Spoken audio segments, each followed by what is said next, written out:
이곳은 저희 교회 뒤편에 있는 작은 오두막입니다. 요 나무로 직접 지은 건데요. 자, 위에를 보시면 전선도 잘 보이게 했고요. 요 위에는 이제 2층인데 뭐 누가 보면 침대 같다고 하는데 침대는 아니고 2층이에요. 2층에서도 자고 1층에서도 쉴 수 있게끔 만들었고 계단은 허름하고요. 그리고 이쪽은 우리 장미숙 작가님께서 이제 한 그릇들, 작품들이 이렇게 벽면에 이게 전시가 되어 있습니다. 이 공간은 누구에게나 개방된 곳이에요. 그래서 제 바람이 있다면 가족들이 와가지고 바베큐도 하고 또 잠도 자고 평안하게 저랑 얘기도 나누고 또 등산도 하고 그런 일들이 있었으면 좋겠어서 제가 만들었습니다. 오늘 여러분하고 제가 얘기 나누고 싶은 것은 용서에 대한 테마를 가지고 전할 텐데, 용서라는 그 개념 의미를 뭐 지금 한 번만 전하는 게 아니라 제가 생각날 때마다 여러분과 이야기 나누고 싶을 때마다 이렇게 짧게 동영상으로 해서 한번 올리려고 합니다. 이 용서부터 가면 되게 이제 어려운 단어, 또 어려운 거잖아요. 이 세상에서 용서를 실천하고 사는 사람들이 얼마나 되겠어요? 라는 이런 질문들도 많이 오잖아요. 또 우리도 그렇게 인식을 하고 있고, 또 용서는 어떤 사람들이 이제 지적으로 여유롭거나 물질적으로 여유롭거나 또 심적으로 여유로운 사람들이 그렇지 않는 자들에게 대해서 이 탕감해 주는 것, 이런 것들을 우리는 용서라고 생각을 그동안 해오고 있었잖아요. 그런데 용서라는 그것이 실천되려는 게 그렇게 용서 하나만 바라보면 되는 게 아니라, 용서라는 것들이 과연 용서가 이루어져야만 된다는 당위성이라든지 환경이라든지 이런 것들을 우리가 좀 점검해 본다면 훨씬 더 용서의 삶을 통해서 우리가 보지 못했고 얻지 못했던 그런 축복들을 서로 나눌 수 있지 않나 하는 생각을 해봅니다. 사람들이 용서에 대한 개념과 반대되는 것과 뭐냐라고 그러면 구속이죠. 구속. 다시 말해서 자유에 대한 제한. 돈을 꿔줘서 그것을 용서하는 개념으로 보면 실제적으로 돈을 꿔준 사람, 돈을 꿔줌으로 돈을 빌린 사람은 돈에 대한 그 자유가, 그 돈에 있어서의 자유가 돈을 갚음으로써, 잠깐만요. 저희 고양이 좀 보여드릴게요. 저놈이 자꾸 앵앵거리는데 들어오네요? 들어오나요? 그냥 진행할게요. 그러니까 돈을 빌려줬는데 빌려주는 거와 그 돈을 이렇게 꼬가는 그 행위로 말미암아 어떤 일이 벌어지냐면 돈을 빌려간 사람의 자유가 제한된다는 거예요.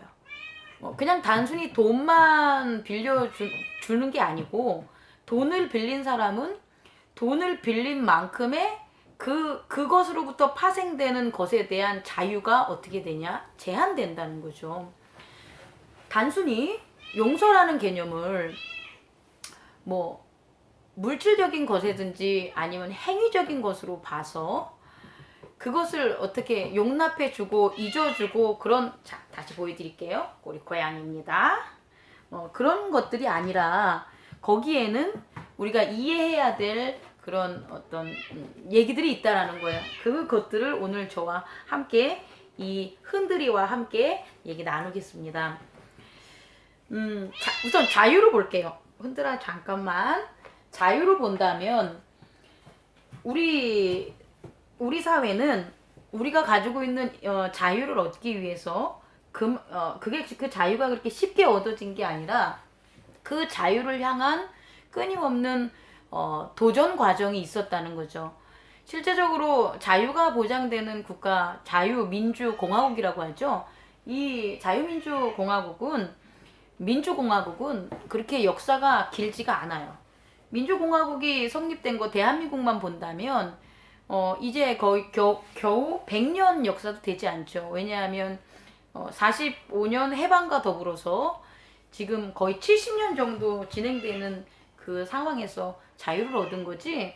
그 전까지만 해도 일제에 의해서 자유를 구속당했고, 그리고 그 전전은 조선 왕조, 뭐 고려 이런 왕조들에 의해서 실질적으로 자유가 보장된 그런 정치 체제를 경험하지 못했다는 거죠. 이렇게 자유를 보장되지 않는 정치 체제는 주로 힘과 권력과 거기에는 이제 돈과 어떤 재화라고 해야 되나요? 한정되어 있는 그런 그런 소유의 문제로 말미암아 자유까지도 이렇게 구속되고 제한되는 그런 정치 체제의 형태를 띄었다는 거예요. 다시 말해 예전에는 우리에 대한 자유를 신체의 자유, 그리고 언론이라든지 기타 사회적인 활동에 대한 자유의 제한들, 또 그런 자유가 구속되는 것에 대해서 끊임없는 투쟁을 했죠. 그렇다면 그와 같은 끊임없는 투쟁을 한 이유는 뭐냐 하는 거예요. 그 근거는 뭐냐는 거죠. 만약에 처음부터 그렇게 자유라는 것이 구속당하지 않는 그런 환경이 존재한다면 그것은 힘과 재화와 어떤 물질과 소유로서 자유가 제한당하는 그런 일은 벌어지지 않았을 거란 말이에요. 다시 말해서 인간의 존엄성이라는 것은 인간이 가지고 있는 기본적인 근본적인 권리와 특성이게 되는 거죠. 근데 이 인간의 존엄성이 제한을 당하게 된다는 거예요.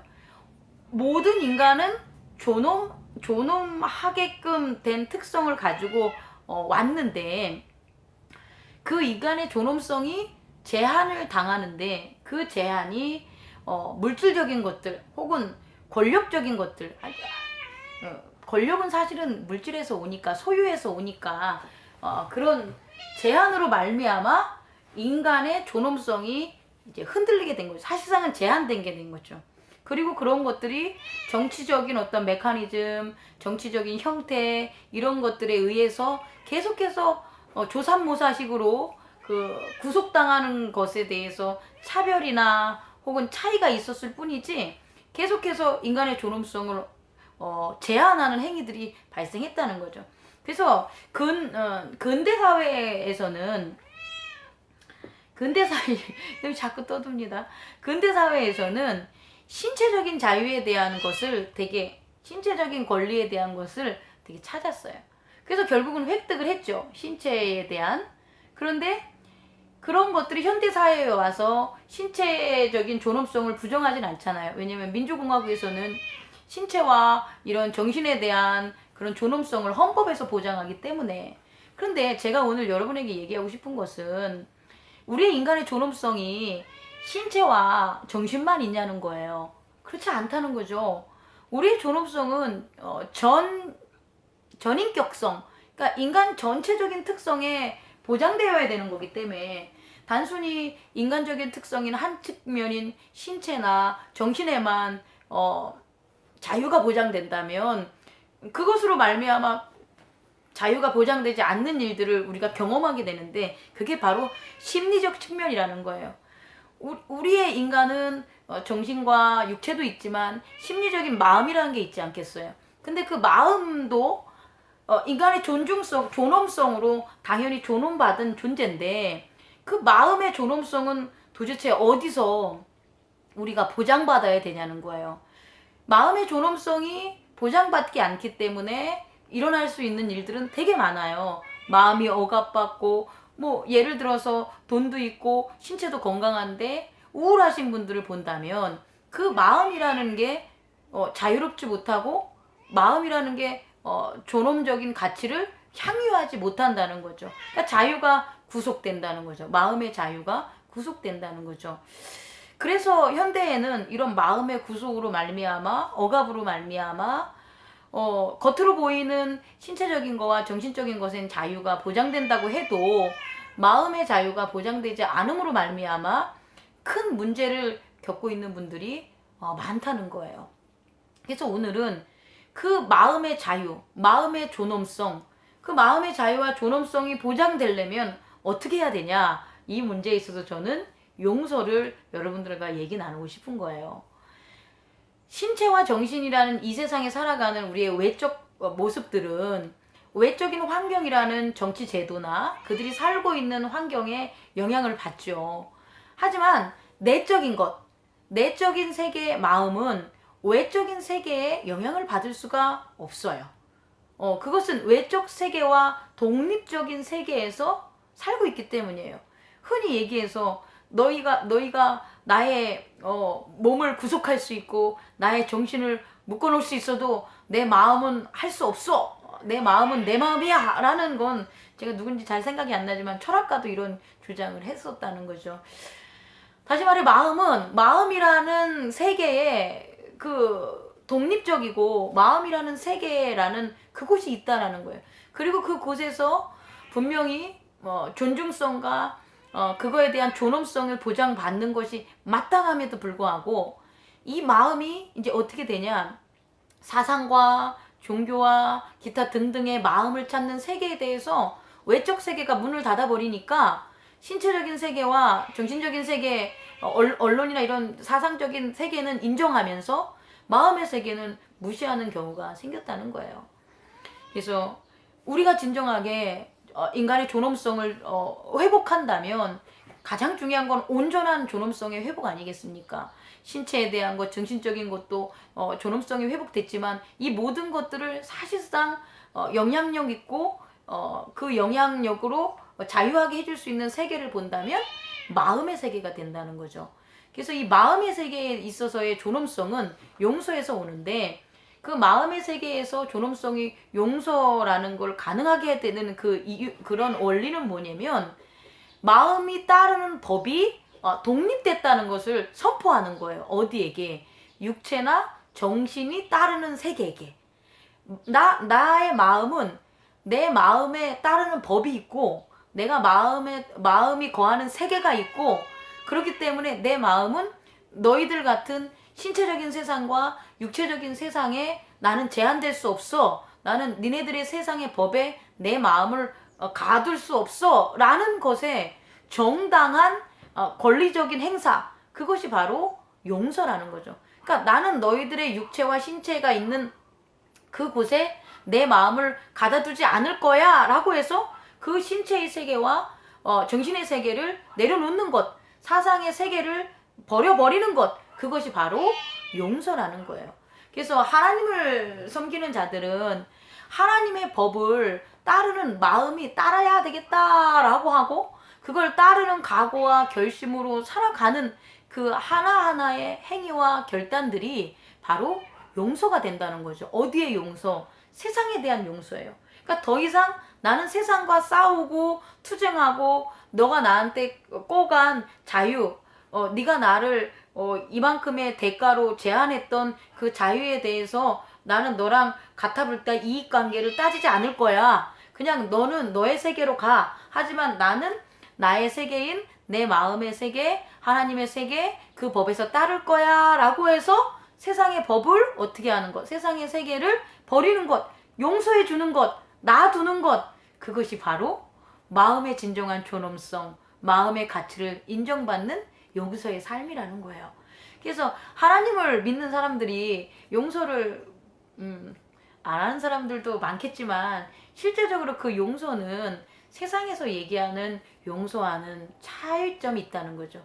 물론 세상에서도 마찬가지로 용서해줘요. 돈을 꿔가준 사람이 안 갚으는데 이제 갚지 마. 이것은 뭐냐면 그냥 돈을 갚지 마가 아니라 돈으로부터 내가 너의 자유와 존엄성을 구속한 것들, 제한했던 것을 내가 풀어주는 거야 라고 해서 그 사람에 대한 자유를, 존엄성을 인정해주는 행위가 바로 용서였다는 것입니다. 이놈이 너무 시끄럽게 해가지고 오늘은 여기까지 하겠습니다. 감사합니다.